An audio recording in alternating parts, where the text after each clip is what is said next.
चला काय सुरू करायचं आपल्याला आज, रिवायझिंग ग्रॅव्हिटेशन, ठीक आहे ना. सो 10वीला 3 मार्काचा चॅप्टर होता हा.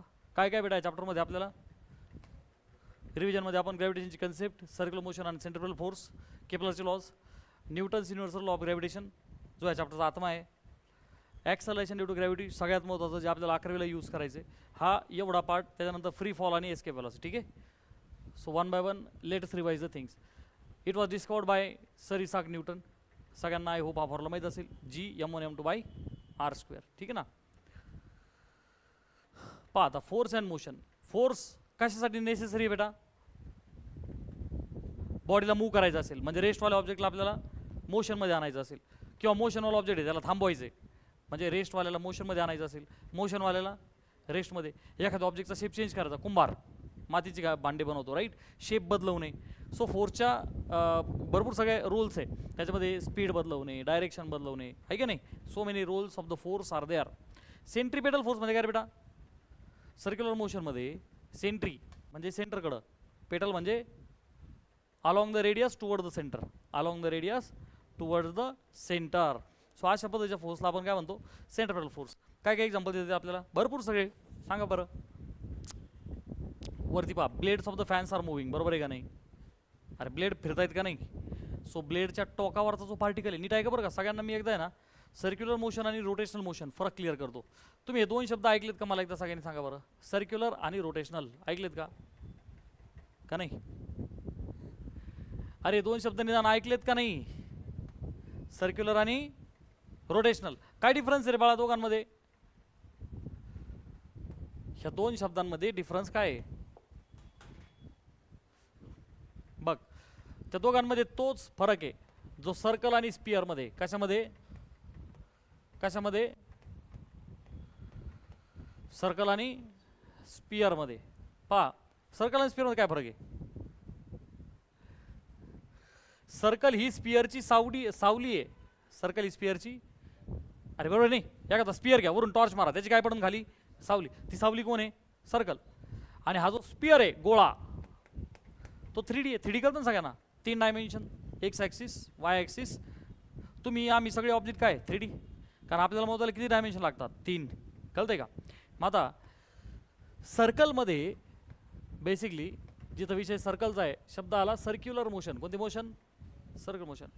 आणि जिथं स्पिअर टाईप आहे त्याला म्हणायचं रोटेशनल मोशन. कोणती मोशन. आता दोघांमधला फरक आहे का. जिथं सर्क्युलर मोशन आहे हा शब्द आहे, तिथं पार्टिकल मूव्ह करतो. कोण मूव्ह करतो बेटा, कोण मूव्ह करतो, पार्टिकल. म्हणजे ऑब्जेक्टला पार्टिकल म्हणायचं कारण तो खूप छोटा असतो. जिथं रोटेशनल मोशन आहे तिथं बॉडी आहे. काय म्हणायचं बेटा. मी तुम्हाला विचारलं की मी बॉडी आहे का पार्टिकल आहे फिजिक्समध्ये, तुम्ही काय म्हणणार, बॉडी.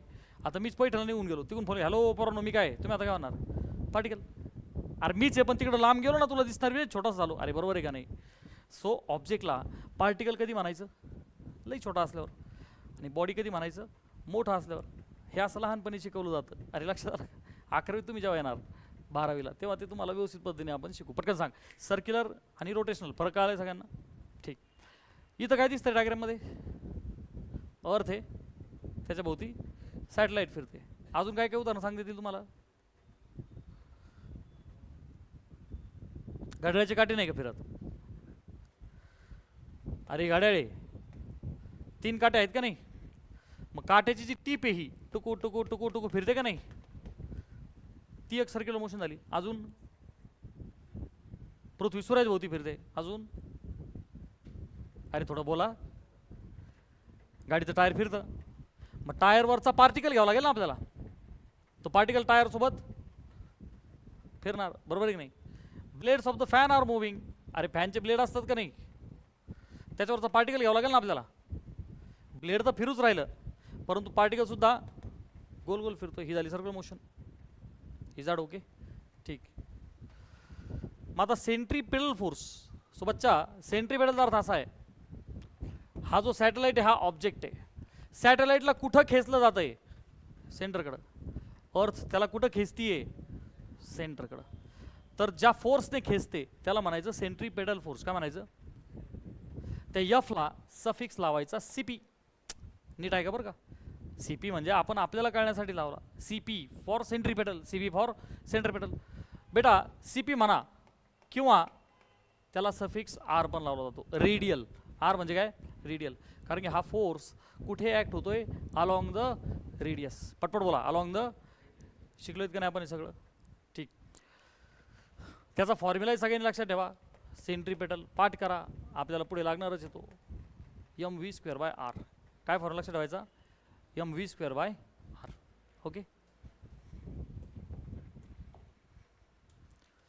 केपलर काकांचे लॉ, न्यूटनच्या अगोदर ग्रॅव्हिटेशनचा अभ्यास कोणत्या काकांनी केला होता?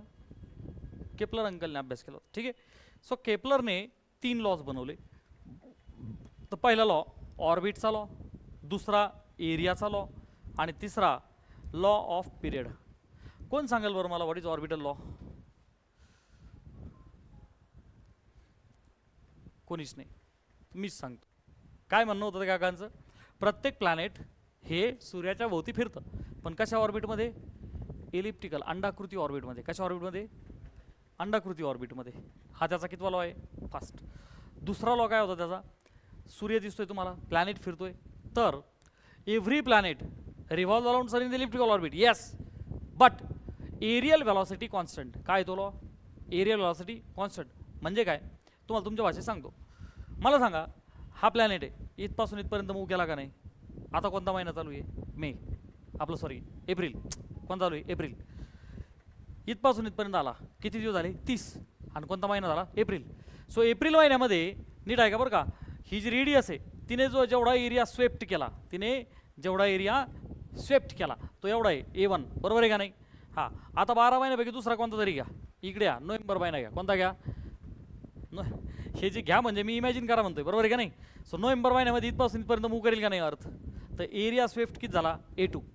एरिया स्वेफ्ट किती झाला? A2. तर केपलरने हे सगळं मॅथमॅटिकली डिराईव्ह केलं आणि त्याला काय सापडलं? जेवढा A1 आहे तेवढाच, का आलं का नाही? काल जेवढा A1 आहे तेवढाच A2. आलं का लक्षात? मग त्याला लॉच्या स्वरूपात आपण असं लिहायचो लहानपणी, पाठ करायचो आपण, का आलेलं तर आपल्याला काहीच नसायचं. The radius drawn from planet to sun sweeps out equal areas in equal intervals of time. आहे की नाही? हा दुसरा. तिसरा काय होता रे? Law of periods. Law of period. त्याने ऑब्झर्व केलं, कोणतंही प्लॅनेट घ्या, अर्थ आहे, मार्स आहे, अरे बरोबर आहे की नाही, भरपूर सगळे प्लॅनेट्स अर्थच्या सूर्याच्या भोवती फिरतात. प्रत्येकाचा जो टाईम पिरियड आहे, त्या टाईम पिरियडचा बालमित्रांनो जर स्क्वेअर केला, असं ते काका बोलले, त्यांनी प्रूव्ह केलं, तर तो कोणाला प्रोपोर्शनल आहे बेटा? क्यूब ऑफ रेडियसची ऑर्बिट. क्यूब ऑफ रेडियसची ऑर्बिट नाही, ऑर्बिटची रेडियस. क्यूब ऑफ त्या ऑर्बिटची रेडियस. पटकन सांग, 3 लॉ कळालेत का? हे सगळे लहानपणी आपल्याला होते. ठीक आहे. आता पुढे आपण अजून डिटेलमध्ये 11वीला हे शिकणार आहे. पहिला law, orbit of planet is ellipse with sun at one of the foci. ते फोकस तुम्हाला 11वीला कळलं आता. Is that okay? अंडाकृती असतं तशा पद्धतीने फिरतो. केपलर दुसरा लॉ, लाईन जॉईनिंग प्लॅनेट आणि sun sweeps equal areas in equal intervals of time. तिसरा, square of orbital period of revolution is direct proportional to cube of mean distance किंवा orbital radius. Mean distance किंवा orbital radius. Okay. So T square proportional to R cube. पटपट बोला, काले सगळ्यांना सांगा.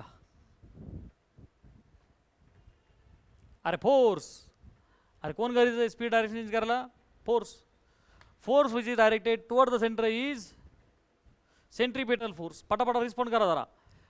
अर्थ rotates about sun in the elliptical orbit. At which point will its velocity be maximum?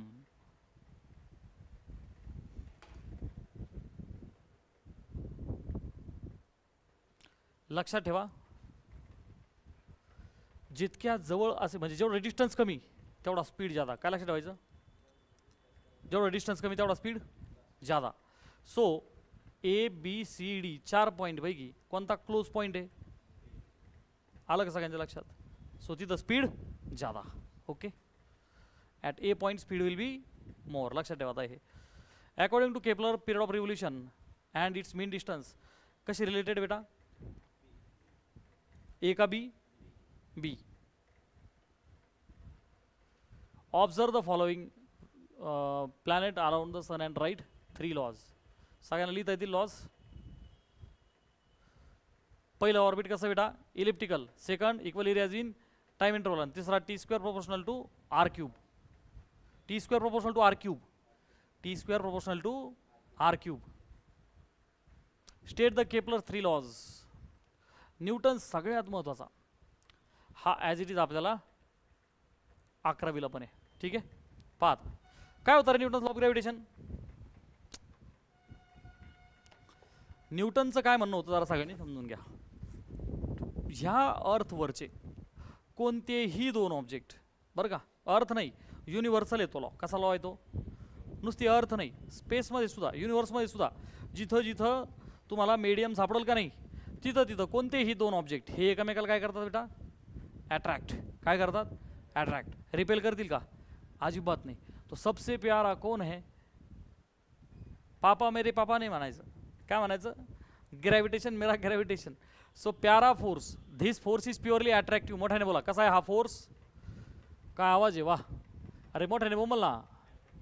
Newton's law of the gravitation जो तो force आहे हा प्युअरली कसा आहे बेटा, अरे थोडं मोठ्याने बोमला, प्युअरली अट्रॅक्टिव्ह. म्हणजे काय, हा पहिला ऑब्जेक्ट आहे आणि हा दुसरा ऑब्जेक्ट आहे.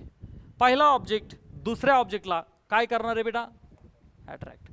दुसरा ऑब्जेक्ट पहिल्या ऑब्जेक्टला काय करणार, they are only attractive, there is no repulsion. पहिला point very very clear. Yes sir. दुसरा पॉईंट पहा, जो फोर्स आहे ग्रॅव्हिटेशनल फोर्स तो directly proportional to the product of the masses आहे. काय रे बेटा, हे न्यूटनने काढलं, सगळं झालेलं आपलं, पटपट रिस्पॉन्ड करा. Direct proportional to the product of masses, म्हणजे मासेसचा गुणाकार करा, तो फोर्सला प्रोपोर्शनल सापडेल. हे न्यूटनने आपल्याला आणून दिलं. एफ ग्रॅव्हिटेशनल हा इनव्हर्सली प्रोपोर्शनल टू कसा आहे रे, डिस्टन्स स्क्वेअर. म्हणजे दोघांमधलं डिस्टन्स जर वाढलं तर फोर्स काय व्हायला पाहिजे, अरे त्यांच्यातलं प्रेम कमी होईन ना लांब गेले तर. अरे ते जवळ येत तर जादा प्रेम आहे ना, लांब गेले तर फार घटस्फोट होईल ना त्यांचा. अरे लांब लांब गेले तर त्यांच्यातलं प्रेम. जसे दुःखद कार्यक्रमाला बसले तुम्ही सगळे, अरे थोडा रिस्पॉन्ड करा मला.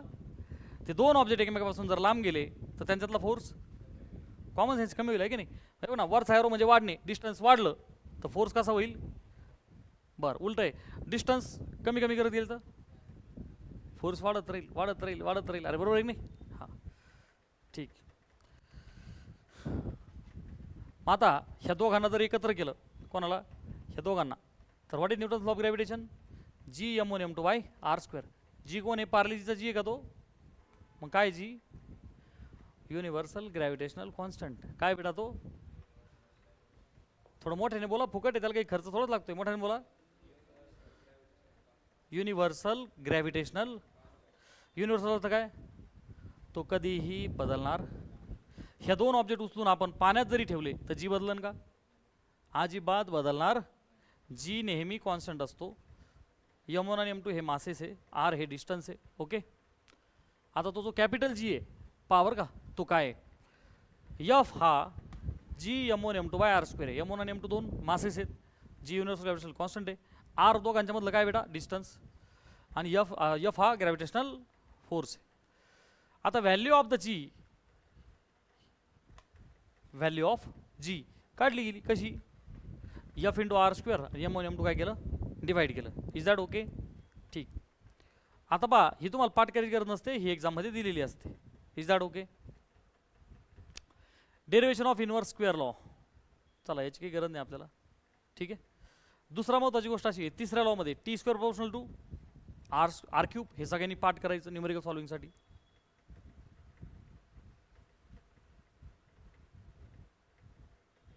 हे 10वीला बोर्डमध्ये डेरिवेशन होतं इनवर्स स्क्वेअर लॉचं. अर्थ ग्रॅव्हिटेशनल फोर्स, अर्थ प्रत्येक ऑब्जेक्टला कुठं खेचते रे बाळा, towards the centre. Law of gravitational gives gravitational force between, कोणामधला रे, any two bodies having some mass. बरोबर आहे का, येस. अरे त्यांना फक्त काहीतरी मास पाहिजे, डन. पहिला ऑप्शन क्लिअर. दुसरा काय होता, अर्थ and a point mass only. आज काही नाही, कोणतेही ऑब्जेक्ट असू द्या, छोटे मोठे, ग्रॅव्हिटेशनल फोर्सेस देअर, फक्त त्या दोघांना काय पाहिजे, mass. If mass of one of the objects is double then gravitational force acting between them. काय होईल रे,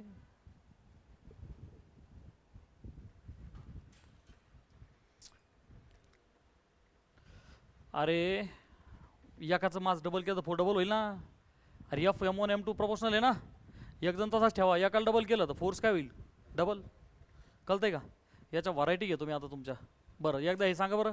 अर्थ attracts every object near it towards it self because of electromagnetic force. बरोबर आहे? नाही कशाने? ग्रॅव्हिटेशनल. हे फॉल झालं. बरोबर आहे नाही? Tidal waves are primary due to gravitational effect. बरोबर आहे का? येस. अरे भरती ओटी कशामुळे होते? ग्रॅव्हिटेशनल फोर्समुळे होते. अरे भरती ओटी कशामुळे होते? आणि मग value of universal gravitational constant is this. Yes आहे का नाही? अरे काय हो क्या हुआ? 6.67 10⁻11 आहे. 10⁻11 पाहिजे. Calculate the force between sun and Jupiter. ठीक आहे ना. G M1 M2/r² टाकून आपण ते करू शकतो. यातल्या व्हरायटी घेतो मी. हे बोर्डचे क्वेश्चन्स आहेत पण जाऊ द्या. एकदा तुमच्या व्हरायटी घेतो पहा ज्या तुमच्या 10वीला फाउंडेशनला घेतल्या गेलेल्या नाही. मला एकदा सगळ्यांनी सांगा बरं, पर्सेंटेज चेंजचा फॉर्म्युला काय रे मॅथमध्ये? एकाला आहे ना अर्णव?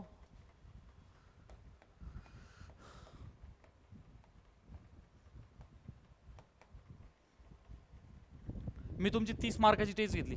किती मार्क टेस्ट घेतली? 30. तुम्हाला पडले 10 मार्क. किती पडले? 10 मार्क.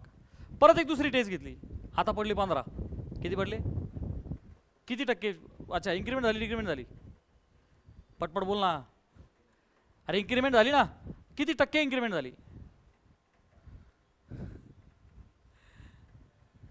फॉर्म्युलाच माहिती नाही तर कुठून येईल? काढा होईल लिहा पटकन. Percentage change is equal to change upon initial into 100. लिहून घ्या पटकन. पर्सेंटेज चेंज कसं काढायचं असतं? कसं काढायचं बेटा? Change upon initial into 100.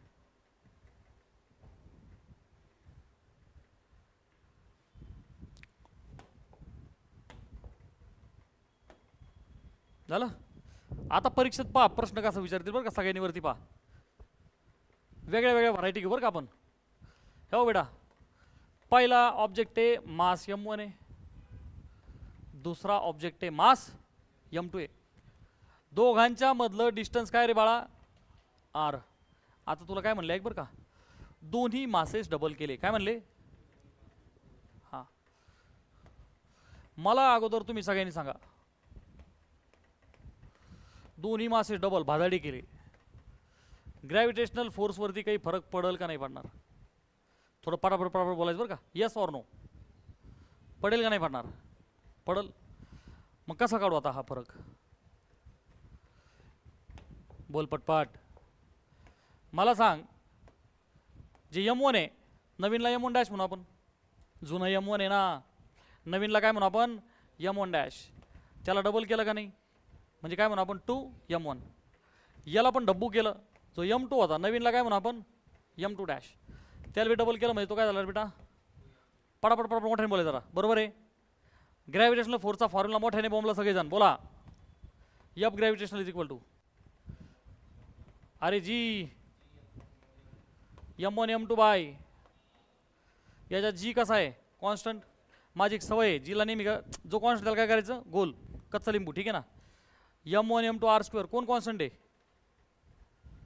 हां R कॉन्स्टंट आहे ना.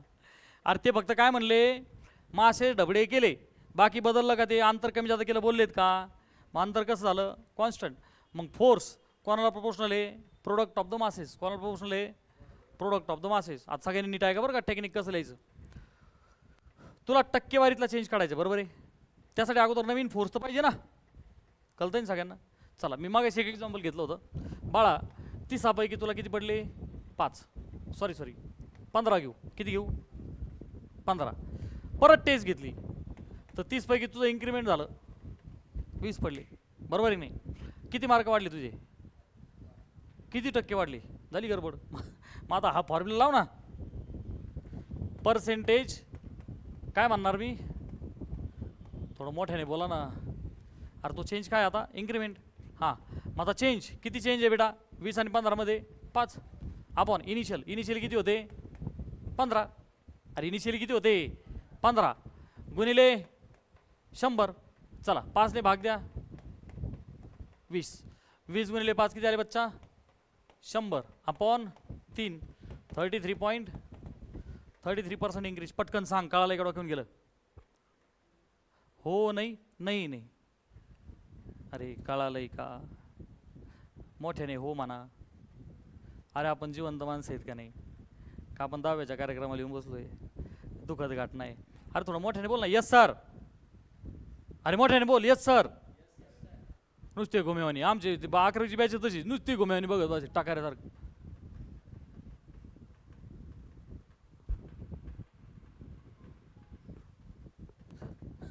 सा- 15-16 वर्ष तसेच निघून गेले. ॲक्टिव्हली बोला. हे उदाहरण कळलं सगळ्यांना. कसं म्हणायचं यस सर. काय म्हणायचं यस सर. आता इकडं बघ हा आपला स्टँडर्ड फॉर्म्युला आहे का नाही. इथं चेंज कशामध्ये होता फक्त मासेसमध्ये राईट. मग आता फोर्स प्रोपोर्शनल टू मासेस. आता टेक्निक कसं आहे पारे. नवीन फोर्सला एफ डॅश म्हणू आपण जुन्या फोर्सला एफ. रेशो लिहितोय आपण. काय लिहितोय रेशो. नवीन एफ डॅश जुना F. This is equal to force हा दोन्ही मासेसला डायरेक्ट प्रोपोर्शनल आहे बरोबर आहे का नाही. मग डायरेक्ट असलं तर काय करायचं सरळ सरळ जास्तीत समोर जास्तीचं म्हणजे नवीन मास M1 डॅश जुना मास M1. अरे सोपं आहे का नाही. प्रोपोर्शनल दोन आहेत एक डायरेक्ट आणि एक इनवर्स. डायरेक्ट असलं का जास्तीत समोर डॅशच्या समोर डॅश 1 2 असेल तर 1च्या समोर 1 2च्या समोर 2. हां गुणिले तुम्ही सांगा पटकन आता M2 साठी पटापट बोल ना. M2 डॅश M2 सोपं आहे का नाही. हां मग आता this is equal to M1 dash किती आहे 2M1 अपॉन M1 राईट. चला M2 डॅश किती बाळा 2M2 अपॉन M2 आहे का नाही.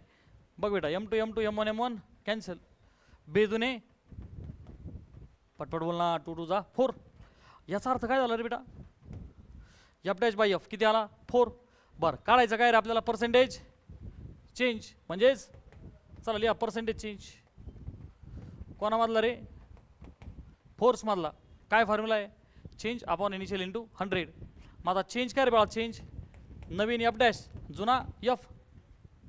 तुम्ही नाही काढला का नवीन 20 जुना 15 फरक किती लिहिला होता 5. चेंज अपॉन इनिशियल किती होता बाळा एफ मल्टिप्लाय बाय बोला 100. बरं यालाच आपण असं लिहू शकतो का नाही F dash upon F -1 multiply by 100. अरे एफ दोन्ही ठिकाणी डिवाइड होईल ना. अरे हा एफ दोघांच्या खाली डिवाइड होईल ना.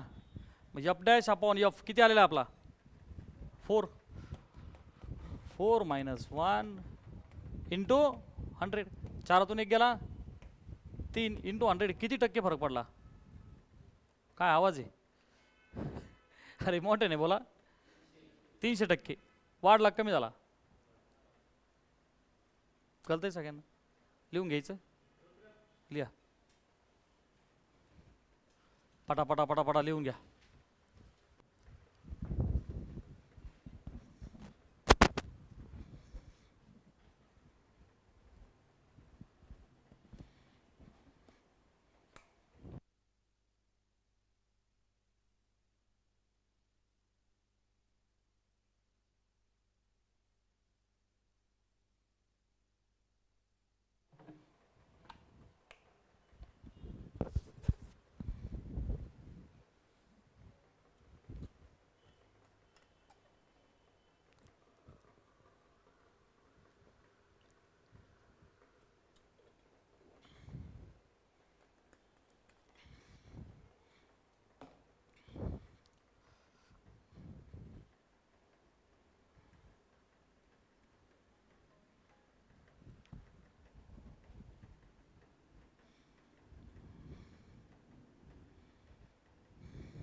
Writing over. समजलं सगळ्यांना. Variety number 2. आता पहा बरं का रे सर्वांनी. बेटा आता आपल्याला असं बोलले, second example, second variety. Suppose पहिलं मास 3 टाइम्स केलं. व्हरायटी नंबर 2 काय म्हणू, M1ला ट्रिपल्ड केलं. काय म्हटले, ट्रिपल्ड केलं. आणि जे दुसरं मास आहे त्याला काय केलं रे बाळा, हाल्ड किंवा हाफ केलं. ओके. आता पर्सेंटेज चेंज इन फोर्स काढा. जमेल का. आता पटापट करायला पाहिजे ना. डिस्टन्समध्ये काही केलं का खिलवाड, अजिबात नाही. हे सेम मागायसारखं झालं का नाही, जल्दी बोलो. अरे यस और नो बेटा, यस. मला सांगा M1 ट्रिपल केलं, मग M1 डॅश काय झाला रे बेटा, 3M1. M2चा डॅश किती झाला, M1/2. पटापट रिस्पॉन्ड करा मला, बरोबर आहे का नाही. बरं, फोर्स हा directly proportional to M1 M2 आहे. यस और नो बेटा. कारण त्या डिस्टन्सचा काही संबंध नाही. सगळ्या जणांनी रेशो कसा लिहायचा पटकन सांगा. F डॅश अपॉन, बोलणार आहो पटपट, बोल ना तू. अरे बोल ना बाबा. M1 डॅश अपॉन M1 हा इंटू, अरे तेच चाललंय ना, बोल ना. M2 डॅश अपॉन M2 हा. M1 डॅश किती आहे, किंवा आता एक काम करा ना, M1 डॅश 3M1 आहे. हा M1 खाली आला तर हा रेशो 3 येईल. अरे सॉर नो. हां M2 डॅश आणि M2 बरं का. M2 डॅश इथं 2 पाहिजे होता आहे की नाही. हां M2 डॅश अपॉन M2 1/2 आहे की नाही, 1/2. सो बच्चा F डॅश अपॉन F किती आला रे, 3/2. हां मग काय काढायचं आपल्याला, पर्सेंटेज चेंज कोणामधला रे बाळा, इन F. कसा लिहायचा, F dash upon F -1 into 100. अरे आता राईट लिहू शकतो ना आपण असं. F डॅश अपॉन F किती आला बाळा आपला, जल्दी बोलो. 3/2 -1 इंटू 100. या 1ला अपॉन 1 करा, क्रॉस मल्टिप्लिकेशन सगळ्यांना. 3 - 2 किती झाला, 1 अपॉन 2 इंटू 100. भाग द्या, किती आलं बेटा, 50% आन्सर आलं. वाढला कमी झाला, कमी कसं झालं. अरे पॉझिटिव्ह आन्सर आलं म्हणजे वाढला, निगेटिव्ह आन्सर आला असतं म्हणजे काही कळतंय का नाही. अरे कुछ समझ रहा है कि नहीं समझ रहा भाई. किती जण कळते रे, हात वरती करा. बाकी आम्हाला कधी काय कळालंय सर, हम ऐसा कभी पढ़े नहीं, हमारे गुरुजी ने ऐसा कुछ बताया नहीं सर. लिहायचंय का, कदाच पुढं लिहा.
फिनिश्ड. पटपट पटपट लिहा जरा, म्हणजे जरा जरा व्हरायटी होतील.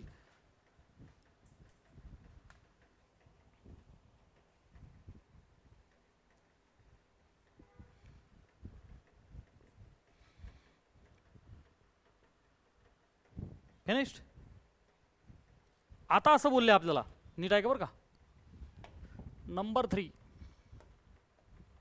आपल्याला बोलले, बोथ मासेस डबल्ड आणि त्यांच्यामधलं जे डिस्टन्स आहे ते हाल्ड, अर्ध केलं. हाल्ड म्हणजे काय, अर्ध केलं, हाफ केलं. सांगा पटकन, व्हॉट शुड बी डन. तो क्या लगाएंगे भाई, अपन लगाएंगे फोर्स इज प्रोपोर्शनल टू, जल्दी बोलो, m1 m2 बटे आर स्क्वेअर, कारण की आर पिक्चर में आना जरूरी है. बर both the masses are doubled, याचा अर्थ काय झाला, पटकन बोला.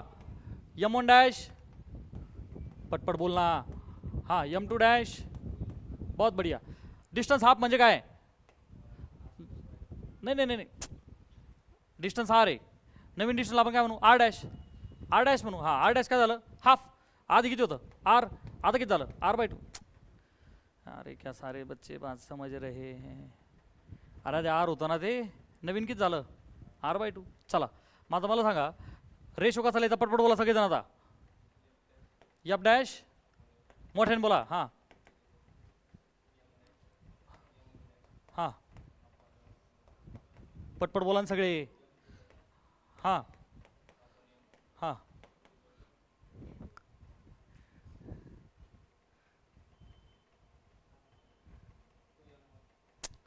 अरे आर राहिला ना, अरे आरचा काय आहे स्क्वेअर, मग r/r चा काय झाला स्क्वेअर. अरे पण इनवर्स आहे ना, मग डॅश वरती असेल तर खाली डॅश. अरे समजे की नाही समजे, अरे डायरेक्ट प्रपोर्शनॅलिटी असेल तर सरळ सरळ लिहा, f dash by f is m1 dash by m1, m2 dash by m2. अरे पण आर सोबत कशी आहे इनवर्स, अरे एक जण खाली एक जण वर आहे ना, इनवर्सला काय करायचं, डॅश खाली नॉर्मल वरती. समजे की नाही समजे, आरचा स्क्वेअरला प्रपोर्शन होतो ना, म्हणून आपण r/r स्क्वेअर केला, फक्त तो डॅश खाली लिहिला. ठीक आहे चला, दिस इज इक्वल टू सांगा m1 डॅश अपॉन m1. अरे तू सटवली ना, अरे m1 खाली येईन ना. हां m2 डॅश अपॉन m2, अरे 2 होईन ना, पटापटा बोला ना पोरांनो. हां r/r डॅश, अरे r/r डॅश, r डॅश खाली, हार डॅश त्याच्या खाली जाईल, 2 वरती जाईल. समजे की नाही समजे, r/r डॅश किती झाला बेटा चा स्क्वेअर. हां बोला, 2 2 जा 4, हा 4 मल्टिप्लिकेशन 16, पर्सेंटेज काढा ना तुम्ही आता. अरे पुढे जमेल का नाही, कर ना थोडं पटकन कर ना. हां काय काय,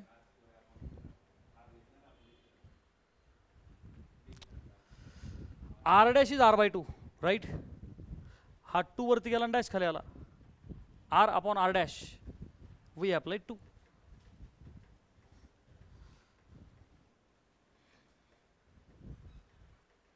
म्हणजे तुझं जे म्हणणं आहे ना अर्णव, इकडे बघ, तू काय लिहिलं असतं, r डॅशला r अपॉन 2, r ला r कॅन्सल, खालचं 2 कंपाऊंड फ्रॅक्शन वरती गेला असता.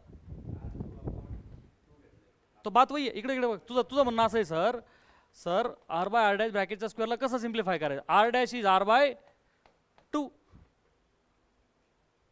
r cancel, this is compound fraction बाळा, खालचा 2. समजे की नाही समजे,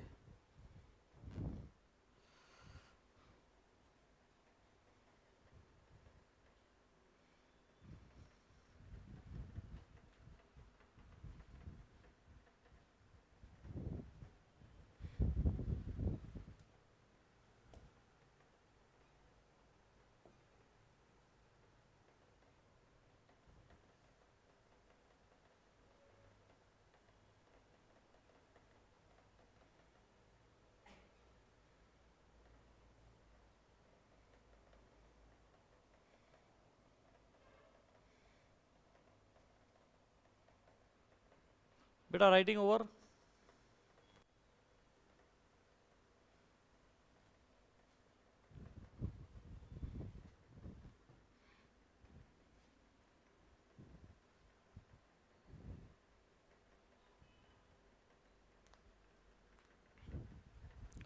अरे कमीत कमी आता कळायला लागलं का नाही लागलं, समजायला लागले ना सगळ्यांना.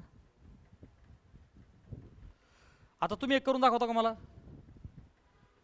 बोथ मासेस हे हाल्ड वरती घे, डबल खाली घे. पुढची व्हरायटी घे ना चौथी, दोन्ही मासेस हाफ करायचे आणि डिस्टन्स काय करायचं बाळा, डबल. हां करा बरं व्हरायटी.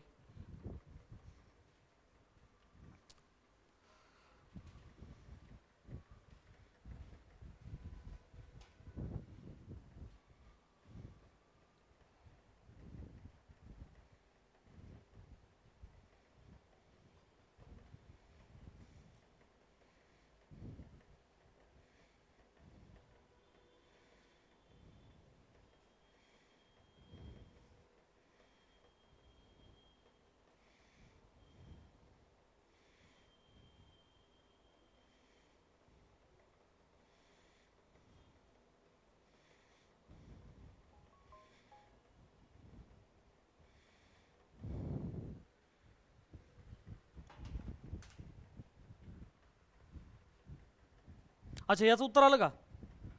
अरे याचं आलं का? 16 - 1 म्हणजेच 15 × 100 किती झालं? 1500%. अरे आलं तर सगळ्यांचे पटपट बोलणार माझ्यासोबत. ईशान आलं तर कॅन्सर आहे नाही. आणि मग तोच फॉर्म्युला आहे ना मगाचा, F'/F-1. F'/F किती आला? 16.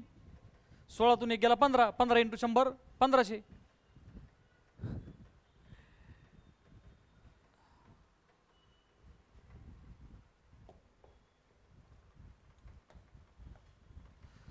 चौथी व्हरायटी,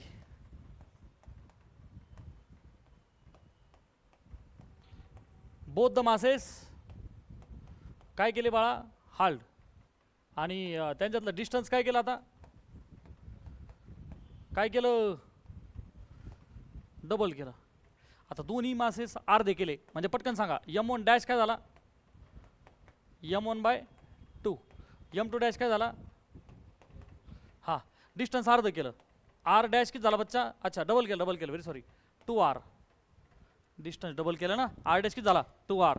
मग कसं राहायचं पटकन सांगा? F'/F. हा पटपट बोल ना. M1' M2' कशामुळं? Direct proportionality. आरच्या स्क्वेअरला इनवर्स प्रोपोर्शनॅलिटी. मग कसं करायचं? R/R ब्रॅकेटचा स्क्वेअर, परंतु डॅश वर नाही खाली. मजा आली का नाही आली? पटकन सांगा. Isn't it easy? Yes sir. आता मला सांगा M1' हा हा M1 खाली येईन तर 1/2. जल्दी बोलो भाई, यस और नो? समझे की नाही? पटकन सांगा. M2'/M2 हा मोठ्याने बोला रे. करेक्ट. हा R/R'. R' ला 2R कर ना.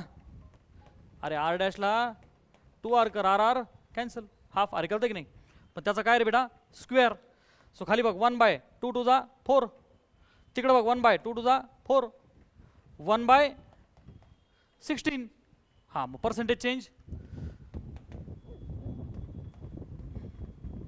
Percentage change in F. बोल ना पटकन. F'/F -1 × 100 किसान. हाच प्रत्येक ठिकाणी वापरतो ना आपण. अरे सर नो मग हे किती आलं होतं? 16. सो 16 - 1 आहे की नाही? आता किती आलं? 1/16. हां 1/16 मायनस एकाला काय लिहा? 1/1. करा cross. 1 × 1 1 minus 16 × 1 upon 16 1 16 multiply by 100. ना 1 - 16 -15 अपॉन. अच्छा याला भाग द्या. सो 4 जाईल ना. 4 4 जा आणि 25. अरे यस और नो? बरं -15/4 आणि इकडं 25. चला मग किती होईल हे? 15 15 5 75. 7 15 30 आहे का नाही? अपॉन 4 मायनस 9 जा 3 जा 0.75%. पटपट बोला. का आलं का नाही? का आलं? उत्तर पॉझिटिव्ह आलं की निगेटिव्ह? म्हणजे अरे त्यांच्यातलं प्रेम कमी झालं. कशामुळं? कारण की ते अरे ते लांब लांब गेलते ना.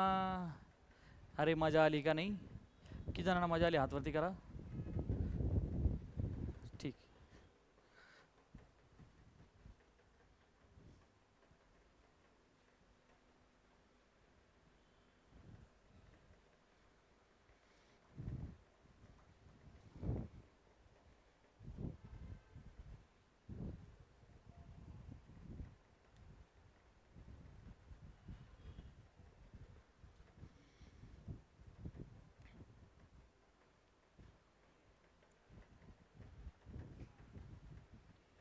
आता तरी पुढचं सम तुला जर दिलं तर यायला पाहिजे का नाही मनाने? आहे का नाही? देऊ का पुढचा क्वेश्चन? आता पुसू घे.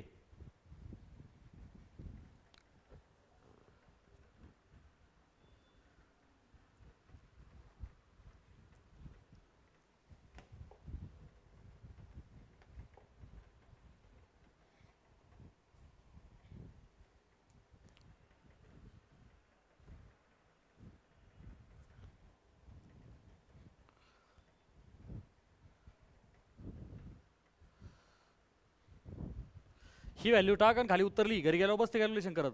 ओके चला आता व्हरायटी नंबर 5 जे तुम्हाला जमलं पाहिजे. परीक्षेत आपल्याला बोलले फर्स्ट मास मेड 1/3, सेकंड मास मेड 1/4 आणि त्यांच्यातलं डिस्टन्स मेड 1/3. पटकन सांगा प्रश्न कळालाय का नाही कळाला? पटापटा बोलत चला, वेळ वाया न घालू. प्रश्न कळाला का नाही कळाला? पाहिला त्यांचा आवाज, अरे कळाला का नाही कळाला? मग तुला फाशी शिक्षा आहे का? समजा तू नाही मानला, उचलून लगेच लाटको याला. अरे समजलंय का नाही समजलं? थोडं बोलायला शिका. काय गमेवानी बसता राहो ते. असंच तुम्ही 10वीपर्यंत शिकले, बरोबर आहे का नाही? शिक्षक बोललाच नाही कधी, भाऊ तुला काही कळालंय का? घे वही पेन बैस तिथं त्याच्याकडे मार्के भविष्याने बघत लिहा म्हणला का छाप खाना घरी गेल्यावर परत वही सुद्धा पाहिली नाही. अरे बरोबर आहे का नाही? भारलेला वाया तसाचे. सांग काय करायचं इथं? पहिलं मास 1/3 केलं. 1/3 म्हणजे काय? 1/3. 9 वाजता किती झालं? 3. हां इकडं बघ, पहिलं मास मधला चेंज आपण काय लिहितो? m1'. 1/3 केलं म्हणजे किती? त्याला कितीने भागायचं? 3. बरं दुसऱ्याला काय केलं? पटापटा बोल ना. 1/4 म्हणजे चतकोर केलं m1/4 आणि त्यांच्यातलं जे डिस्टन्स आहे त्याला r' म्हणू. किती केलं? 1/3 म्हणजेच r/, राईट. हां पटकन सांगा आता रेशो कसा लिहायचा? पटापटा बोल ना मोठ्याने. आता पाहिलं ते घुमवानी करते. अरे बोल ना मोठ्याने. कुछ तो बोल मुंह तो खोल. पोत्यात घालून हाणले पाहिजे राव तुम्ही. अरे बोंबलला मोठ्याने. 5 उदाहरण ना सेम टाईपचं. हां मोठ्याने. हां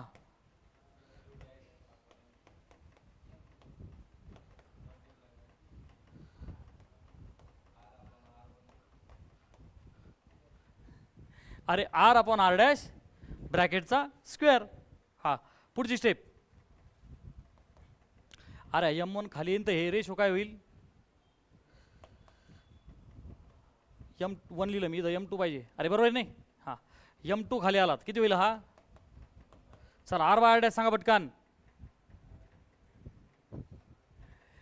अरे हा खाली जाईन 3 वर येईन ना. काय होईल? काय होईल? 3चा स्क्वेअर. मग ओव्हरऑल किती आला आता? हे हा 3 गेला स्क्वेअर मधला एक जण गेला, राईट. किती आलं हे? आता तरी तुला मानाने येईन का नाही पुढची स्टेप? अरे f' काढला ना आपण. आता पुढची स्टेप काय आहे शांत? आणि मग जमन का नाही? आणि करा पटकन मग.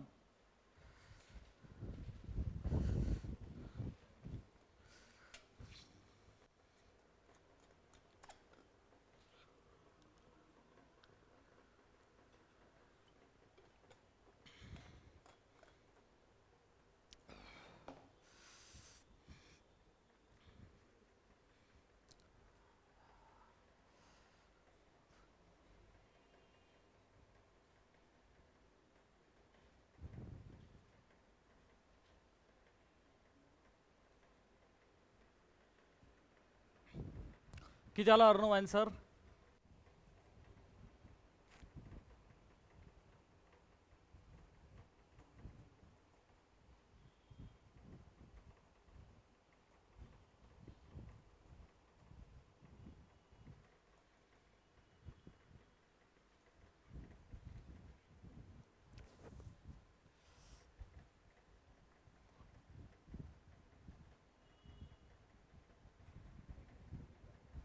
मायनस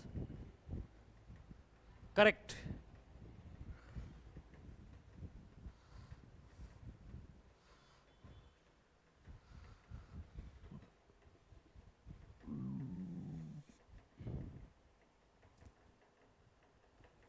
-25% अर्थ काय झाला अर्णव? -25%चा मिनिंग काय? कमी झाला. किती? 25%. आलं लक्षात? म्हणून तो 3/4 राहिला ना. 1/4 उडाला. आलं का नाही? येणारही नाही सर.